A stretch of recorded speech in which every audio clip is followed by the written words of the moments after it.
Art gallery owner treated me like trash until she found out the painting is mine. I walked into the Whitmore Gallery at 2:15 p.m. wearing my paint-stained work clothes and carrying a worn canvas bag, fresh from finishing my latest piece in the studio. The afternoon light streaming through the floor-to-ceiling windows illuminated the stark white walls displaying carefully curated contemporary artworks. I'd spent the morning working on final touches of my newest commission and wanted to see how my previous work was being presented to potential buyers. The gallery director, Victoria Ashworth, according to the bronze nameplate on her minimalist desk, looked up from her computer with barely concealed irritation. Her designer suit and perfectly styled hair created a sharp contrast to my casual appearance as she assessed my worthiness to be in her pristine space. "Excuse me, sir, but this is a private gallery, not a public walkthrough," she said dismissively. When I mentioned I was interested in viewing the artwork, Victoria's laugh was sharp and dismissive as she gestured at my paint-covered clothes with obvious disgust. "I think you're confused about what kind of establishment this is. We represent serious collectors and investors, not casual browsers who wander in off the street." Her assistant Emma joined the conversation, both women now positioning themselves between me and the artwork like security guards. "These pieces start at $50,000, Victoria continued, her voice growing louder to ensure other visitors could hear. "We don't waste time with people who clearly can't afford our clientele's standards." Several well-dressed patrons turned to stare while Victoria basked in their attention. "Perhaps you'd be more comfortable at the community center down the street. They have finger painting classes for people more at your level." The situation escalated when I asked about a specific piece hanging prominently on the main wall, a large abstract canvas that commanded attention in the gallery's central space. "That particular work is from our most exclusive collection," Victoria replied with theatrical importance. "It's by an emerging artist who's already gained international recognition. Price point reflects both current market value and future investment potential." Emma nodded enthusiastically while taking photos of me with her phone,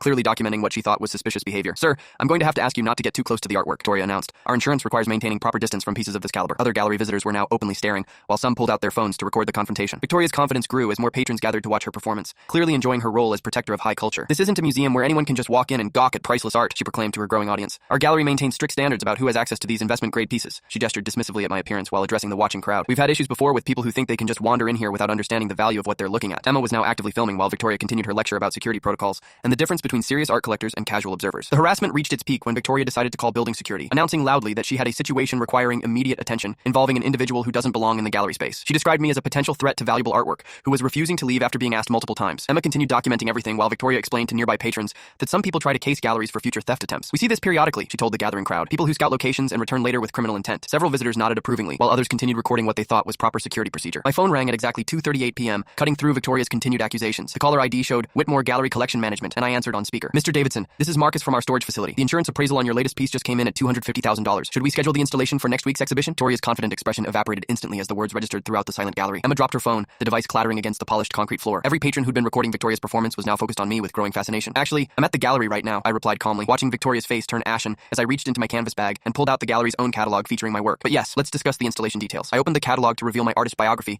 and the painting Victoria had just been lecturing about, clearly showing my name as the creator. Victoria stared at the pages while Emma backed away slowly, understanding that their careers had just taken a catastrophic turn. The patrons who'd been supporting Victoria's harassment now looked mortified. Within an hour, Victoria was clearing out her office, while the gallery board terminated her contract for gross misconduct toward a represented artist. The gallery's owner personally apologized while offering to waive commission fees on my next exhibitions. Victoria's final words were barely audible. "How was I supposed to know you were the artist?" But respect isn't about recognizing status. It's about treating people with basic dignity.